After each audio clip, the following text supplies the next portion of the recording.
Tenemos un tanque con una válvula de entrada y una válvula de salida. Dentro del tanque tenemos un volumen inicial de cierto líquido. Mientras las válvulas permanezcan cerradas, el volumen dentro del tanque siempre va a ser el mismo, exactamente el que se tenía al inicio. Pero si abrimos las válvulas, habrá que agregar el efecto del cambio que se produzca. Digamos que en la entrada dejaremos pasar el líquido a cierto ritmo, vamos a llamarle flujo de entrada, y que estaremos permitiendo que el líquido salga también a cierto ritmo, vamos a llamarle flujo de salida. Ambos flujos permanecerán constantes a través del tiempo. Significa que, por ejemplo, dejaríamos entrar líquido a un ritmo de, digamos, 8 litros por minuto, y siempre mantendríamos ese mismo ritmo a través del tiempo. Eso es flujo constante. Y por otro lado, no es necesario que los flujos tengan el mismo valor. De hecho, al abrir las válvulas, la diferencia en los flujos es lo que ocasiona que el volumen del líquido dentro del tanque esté cambiando. ¿Qué tanto va a cambiar? Pues depende de dos cosas. En primer lugar, depende de qué tan diferentes sean los flujos de entrada y salida. Esa diferencia la medimos a través de una resta. Al flujo de entrada le restamos el flujo de salida. Si esta resta es positiva, el nivel del tanque irá subiendo. Y si la resta es negativa, el nivel del tanque irá descendiendo. Además de qué tan diferentes sean los flujos, importa qué tanto tiempo dejemos abiertas las válvulas. Entonces esta diferencia de flujos la multiplicamos por el tiempo transcurrido. Y esta parte es la que refleja los cambios en el volumen dentro del tanque. Una vez abiertas las válvulas de manera simultánea, con esta expresión podemos calcular el volumen de líquido dentro del tanque en cualquier momento. No olvidemos esta expresión porque la vamos a necesitar en el siguiente análisis. El siguiente análisis es algo más complicado. De hecho, vamos a requerir de ecuaciones diferenciales. Dentro del tanque tenemos una mezcla. La mezcla está formada por una sustancia base y una sustancia adicional que podría ser un contaminante. Conocemos el volumen inicial de la mezcla, pero también sabemos cuál es la cantidad inicial de contaminante dentro del tanque. Nuevamente tenemos dos válvulas que vamos a abrir de manera simultánea. Dejaremos entrar más mezcla y sabemos cuál será su flujo de entrada y cuál su flujo de salida. Pero la mezcla que dejaremos entrar también va a estar contaminada. Conocemos qué tan contaminada está la mezcla que estamos dejando entrar. Es decir, conocemos la concentración del contaminante que entra. Y así como hay una concentración del contaminante que entra, también existe una concentración del contaminante que sale. Le llamaremos Q2. Pero aquí una aclaración. Mientras Q1 es un valor conocido porque es un dato que nos dan, la concentración de salida no la conocemos.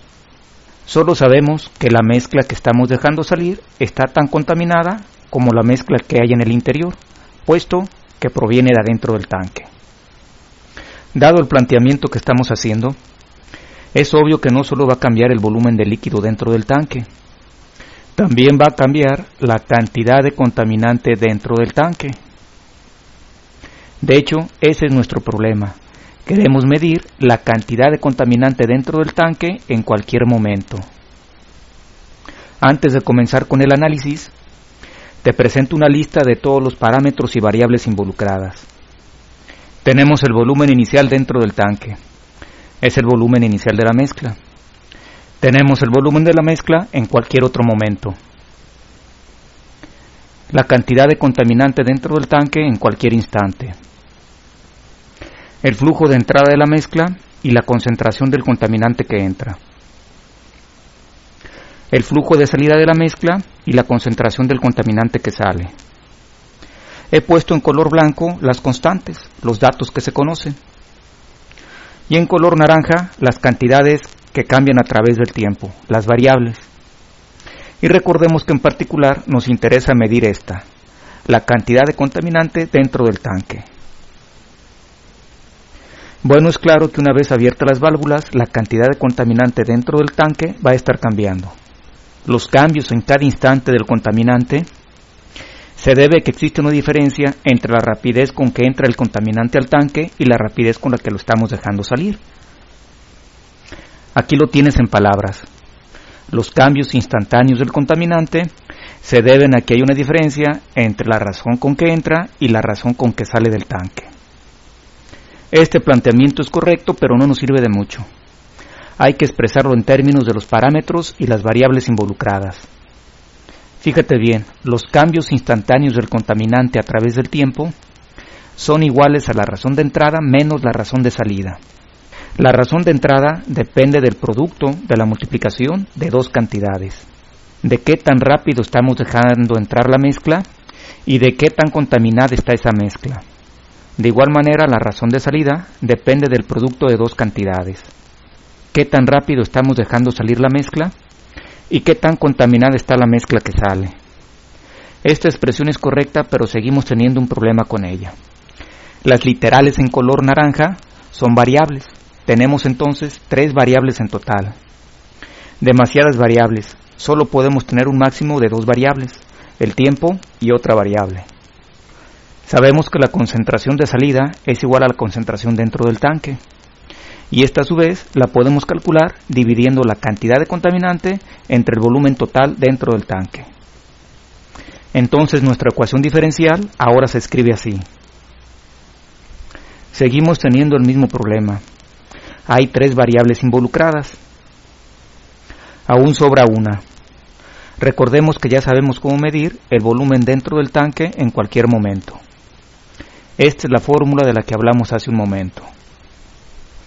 Entonces, si la usamos, nuestra ecuación diferencial vuelve a cambiar de aspecto. Ahora sí estamos satisfechos porque en la ecuación diferencial aparecen solo 2 variables, el tiempo y la cantidad de contaminante. Solo la modificaremos un poco. Esta es la ecuación diferencial que queríamos. Y es la ecuación diferencial que utilizaremos para plantear los problemas de mezclas. A propósito, es una ecuación diferencial lineal, así que la resolveremos con el método de las ecuaciones lineales. Lo importante en los problemas de mezclas es saber qué representan cada uno de los parámetros involucrados en esta ecuación diferencial. Por eso es necesario que tengas presente el listado que hicimos al inicio del análisis.